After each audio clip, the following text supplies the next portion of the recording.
Morning.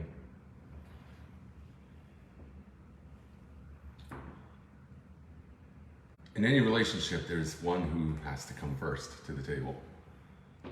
At the giving of the Torah, Hashem, the master, waited upon the disciple, the Jewish people. That's unusual.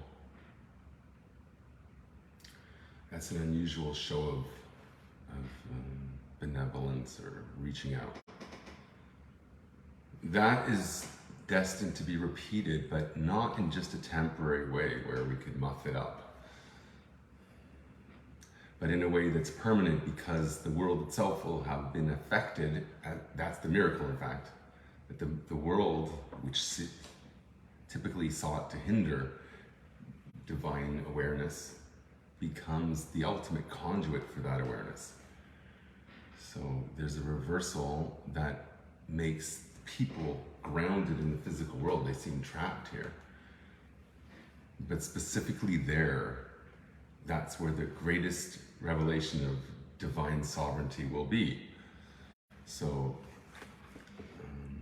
don't give up.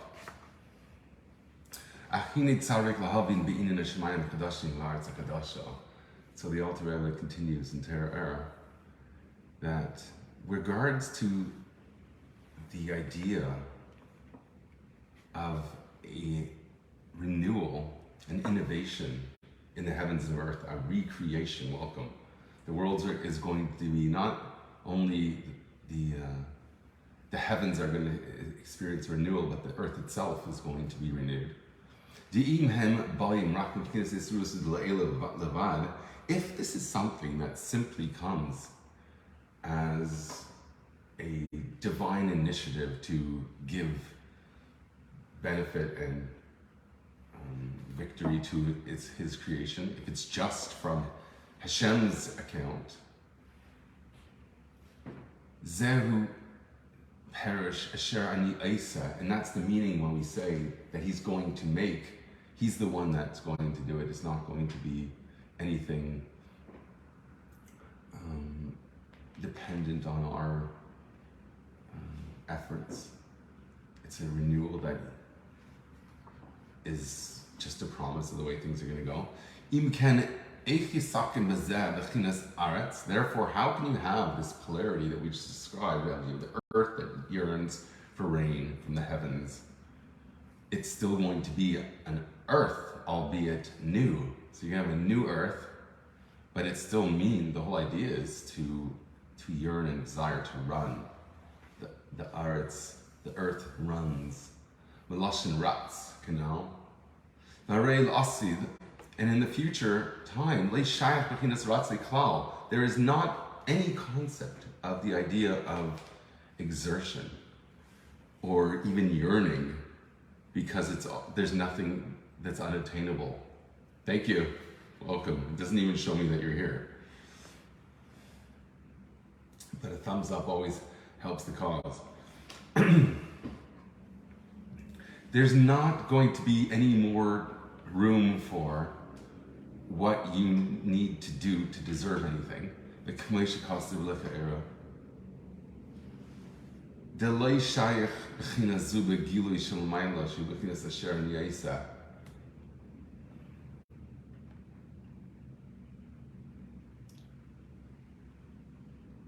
Because Hashem is the one who's making this renewal, and therefore it's not dependent on anything on you. V'lama amar va'aretz hakadasha asher nyaisa lo hayalei v'hazkir rak b'china shemayim levad. It should have just said there's a new heavens, since the heavens are going to rain without you needing to pray for rain, since everything's just going to pour out in that time.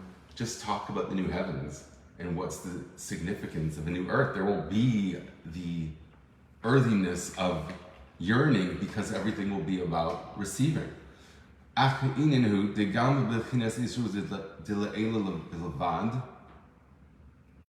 So this is the explanation the Alter Rebbe writes. When we talk about Hashem shining without deserving anything from without any reason other than just, I want to share infinity with you. Yesh beis madregas, there's two ways to approach this. Halalu deraks of the shave, both in this divine rhythm of running and returning. So there will be that polarity, it's just going to be renewed. And then he describes how that works. Raksha Shemaim Kadmu La'aretz. As we said, there's a preference of first it being dependent upon the earth and then the heavens. And then there's going to be the reversal we spoke about yesterday, a reversal that the heavens come first. So it's a natural giving from the heavens.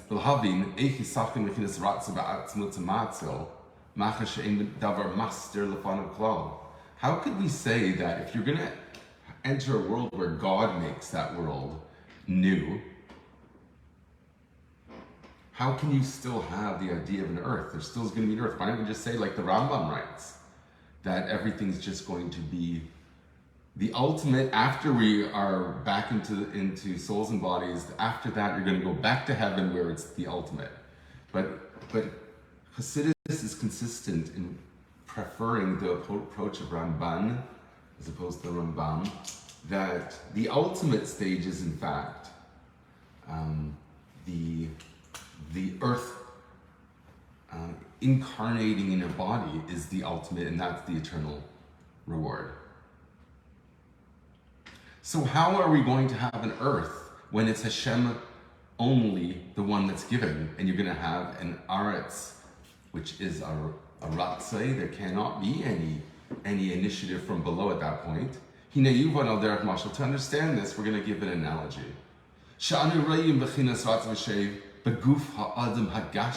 Because there is this rhythm in a person in his physical body that reflects this divine idea of this rhythm, this play between heavens and earth, of yearning and receiving. That exists in the body of a person. Baruch HaChaim, Asher B'kirbai, in the spirit of life that exists within him, Shedefek B'libai, which beats in his heart. Have you ever thought about what makes that go? That is your soul. V'nizkar b'zehar defiku deliba. The Zohar calls it the beating of the heart. She'achayes sheblev huba b'neshima. That the life in the heart comes through breath. Davka, which is the rhythm of Ratz v'Shev. So we, in a way,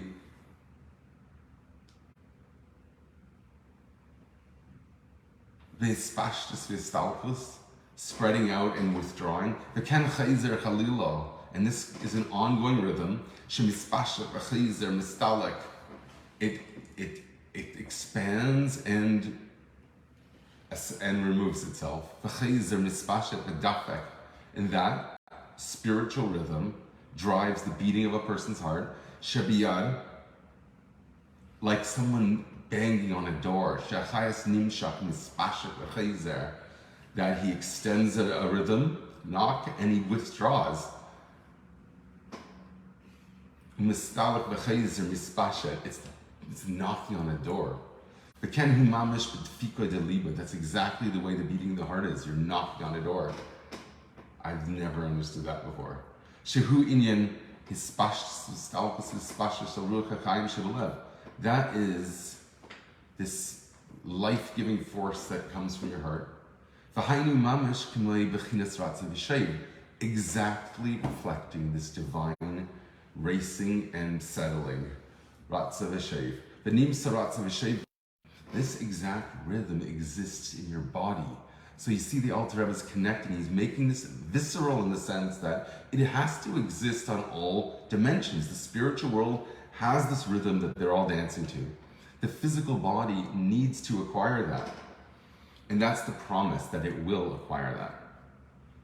And the model is knocking on a door. You're releasing energy and withdrawing it. Adayin v'loi mazulasai alav. This is totally inclusive of the person himself and independent of any other person, that he has this internal biorhythm that links him into the divine rhythm. So the Tzemach Tzedek, the grandson of the Alter Rebbe, explains that it means Inin Amshachas Achayas Nefesh Baguf, Sheseder Amshachazu, Hu Al Yidei Hispashtus Vistalkus. That this rhythm that draws spiritual vitality to a physical body, that the way that this is drawn or elicited, it is from Hispashtus Vistalkus, expressing and withdrawing. Shezeu b'chinas ratz v'shev. That is this divine rhythm of ratz v'shev. V'gam hine yuvan ei b'mashal zeh. So the Alter Rebbe continues, that we'll also understand with this analogy of the knocking on the doors, the knocking of the heart, shedepiku de liba she'ein haratze kedem l'shuv. That just like we said, that when the ratze, the yearning, is not preceded by a shuv, a giving. Ela adarabah, the reverse happens. Hashuv kedem l'ratze. You are inspired from divine energy shining down on you, and that's what lights you up. Kenira b'chush, as you see clearly, shemarishenu hu ispashtus hamshachas chayas belev. That at first you have to have life coming into your heart. Shezeu b'chinas shuv, which is this receiving return. Hamshachas ha'er ba'kli, drawing divine light into something to contain it. V'amnam takef miyad, however, immediately, chayzer mistalak, it shines back and seeks to ascend. V'hu b'chinas ratzei, and that is this yearning. So the aretz, the earth, is going to exist, but it's going to be preceded by a shuv, by an inspiration. V'istalkus ha'er ma'kli v'chayzer misyasha v'chen chayzer chalila. So this another rhythm gets set into place, but it just starts on a different beat, or the one beating the thing. Is it like reggae inverts the rhythm? The kikdimyan hanashima, and like the way breath, the breathing process, mehevel hapesh v'tchilam yispashet hevel beruach. Just like we just spoke about the circulatory system. Now, what about the respiratory system? That first, yispashet hevel, you breathe out. Umiyan yachzar v'chazar v'chayzer mispashet, and the lungs go do their thing. It's magic. It's a miracle. V'keduma hazeis yuvan lemaskil l'mayla v'pinas ratz v'shei. So from this analogy, an intelligent person could understand that this divine rhythm, shalamayla lamata, which exists from the perspective of giving from above, and not in the way of first running and racing or reaching out. When we speak about the divine chariot that has these beasts that race to Hashem and return, that is to tell you the way a creation experiences it. That you say, wow, I exist, what am I going to do? I'm going to make a devotion of my flocks, or whatever, the story of Cain and Abel. And Hashem was revealed in the form of this fire eating up their sacrifices. But first they showed an initiative, and then it brought this miracle. The order is going to be reversed, where first is going to be the shining, and now you just have to deal with it. What are you going to do with all that inspiration? What are you going to do? Moshe Kupsik, so good to see you. On the contrary, because of this divine light that's shining there, the Kalim Ba'olam is within the system Hashem created, He decides to flood it. So the world will be flooded with the experience, the awareness of Hashem, as Rambam promises.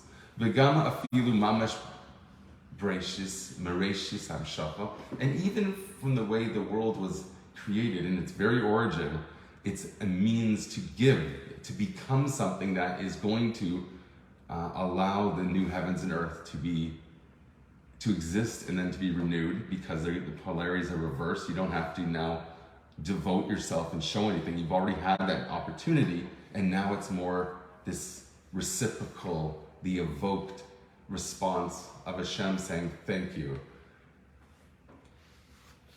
Lislamish b'sheres b'chinas hakelim, shehein sheres kol ha'elim esalyenim tachtenim, shayar gamken ratza v'shev, shehu istalkus ispashtus. So this divine system that has this rhythm is now going to be shining on its own. It's like starting the rhythm. Who's going to start the jam? Is it the person, the creation? Is Adam Arishan going to? That's exactly what he did. He took all the creations, all the animals, and gathered around and bowed before Hashem. That's what he did. It's a hakel, it's a gathering, and it's a bowing, a devotion. When the devotion is reversed, that Hashem wants to show devotion to his creation, that looks entirely different, and it feels a lot different. Kimyad, and the examples we gave here is the human respiratory system and circulatory system. Kimyad shenimshach, because it has that rhythm built in, and it's meant to be inspired, ultimately. It's going to be supercharged.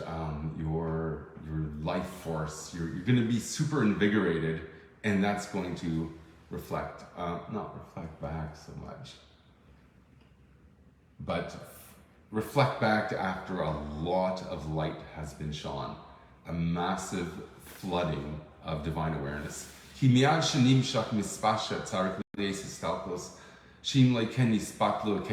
don't engage in this rhythm and you just keep one part of it, you can't stop it. Like, try and stop a pendulum. It wants to keep going back and forth. It has a momentum to it. Don't try and stop this divine rhythm. It's intended to be, and it's intended to be super inspired in this way. The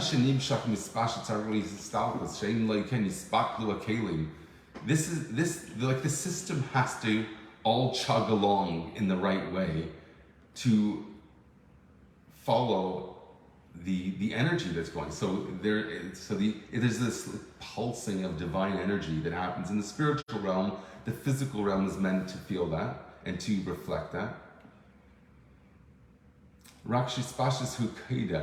So the entire renewal has to do with precedence.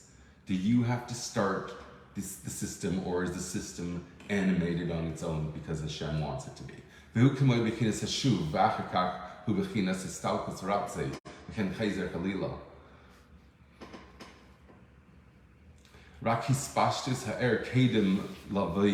So first you're going to have the shining. That's going to first take place, but immediately, as a result of that inspiration, the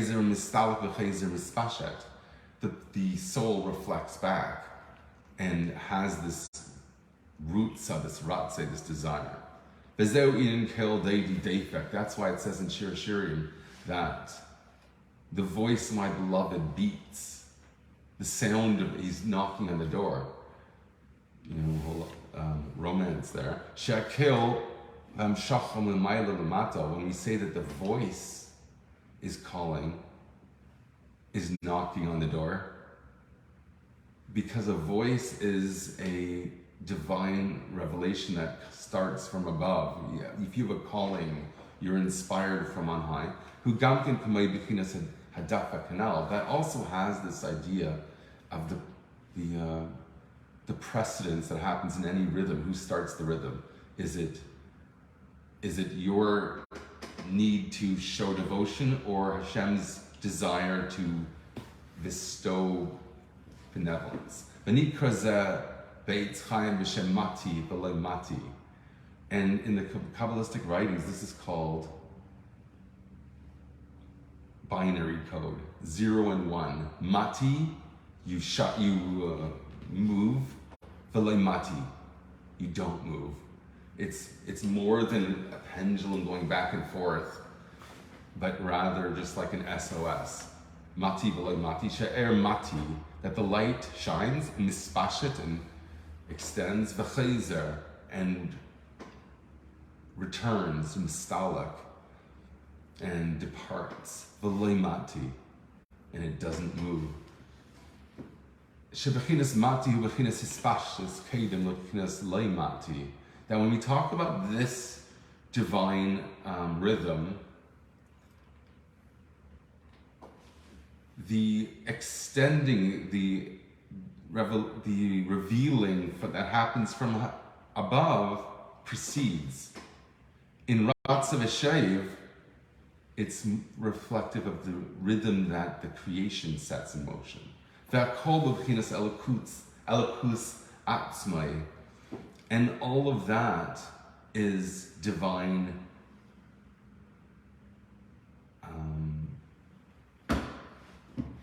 elokus atzmai in itself. V'zeu ki Hashem elokecha eish eichlahu, and that's what the verse means, that Hashem, your God, is a consuming fire. Inyan dimyan shefa ha'alakus l'eish. The reason why we describe divine influence or inspiration as fire, because fire is a symbol that rises as opposed to rain that falls. Fire rises. Achar hispashtus kedimion defika delibo. After the revelation, so it's an inspired state, like the beating of the heart. That's what we mean when we say that there's going to be a new heavens and a new earth. That this is a divine flooding that had nothing to do with your faulty plumbing. It was a lot higher energy. All those people who are like New Age stuff now are telling you that this is it. This is the time. We're coming to the time where everything is going to be Haaretz Deya Es Hashem, where awareness of divine existence is going to be totally immersive. Everyone's saying the same thing. All the crystal ball, like the Havdil. But it's just an awareness in people that care about those things, that there is a renewal, there is a flooding of divine presence that's never been here before. So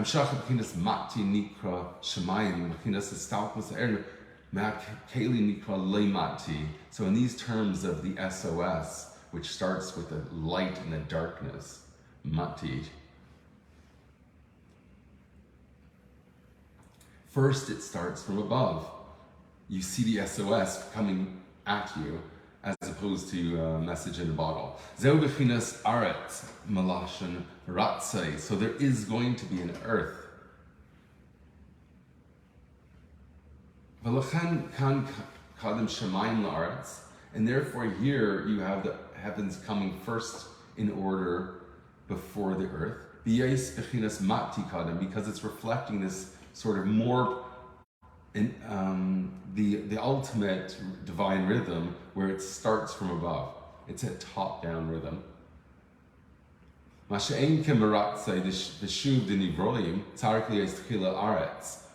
when you talk about the created experience, that starts with earth, what you bring to the table. So there's going to be the reversal of this polarity and this dynamic, where it starts from above. That Hashem starts a rhythm that is immersive. This is the full surrounding sound experience. It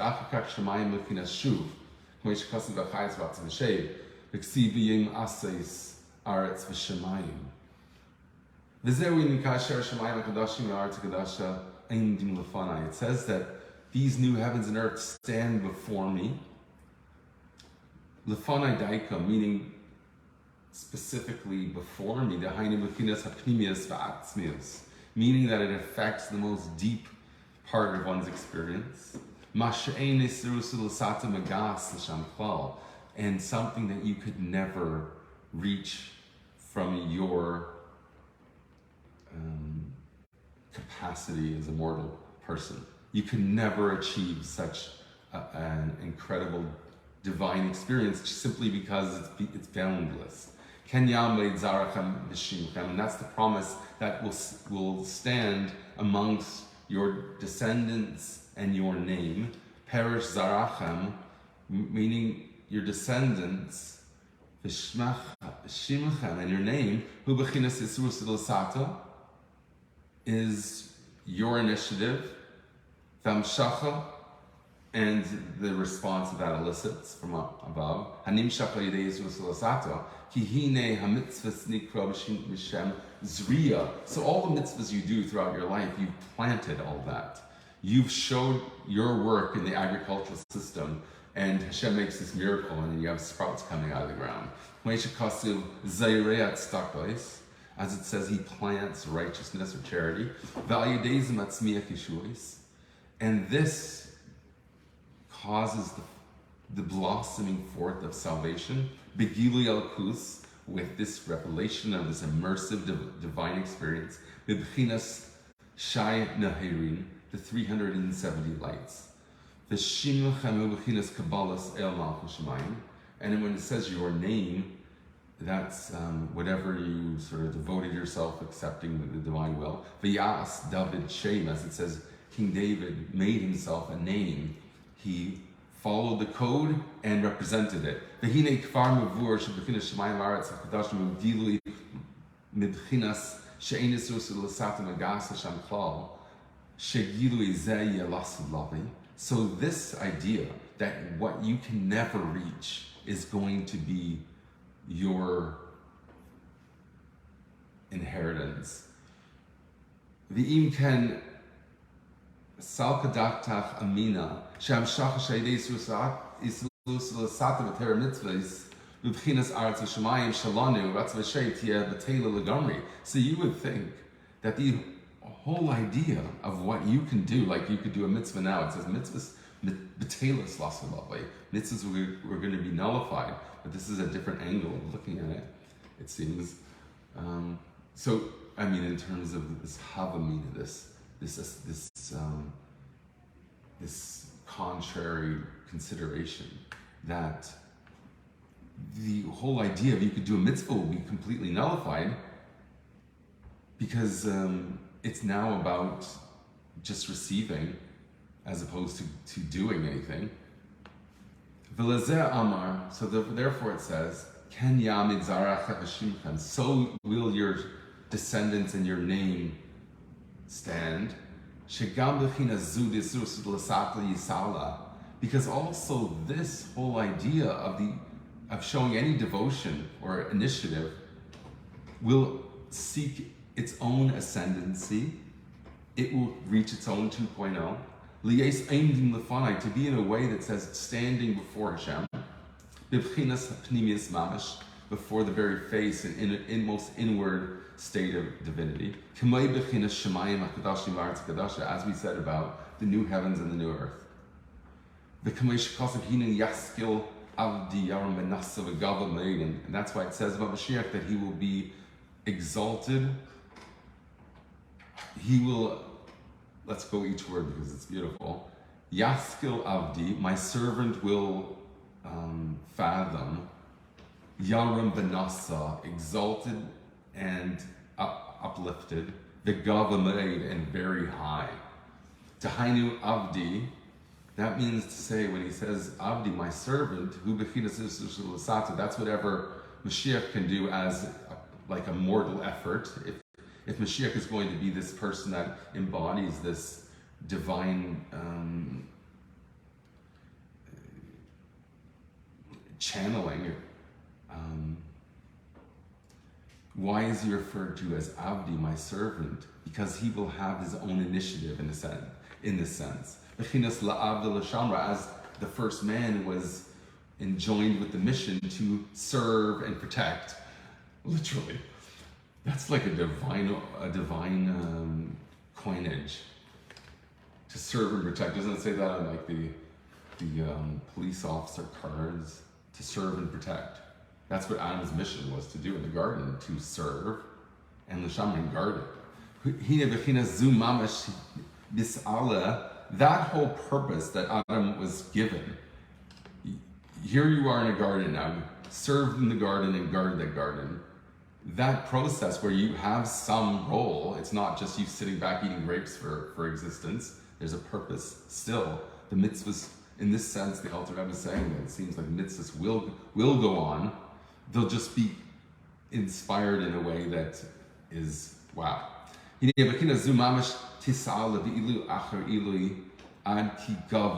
Until it reaches the state of very high.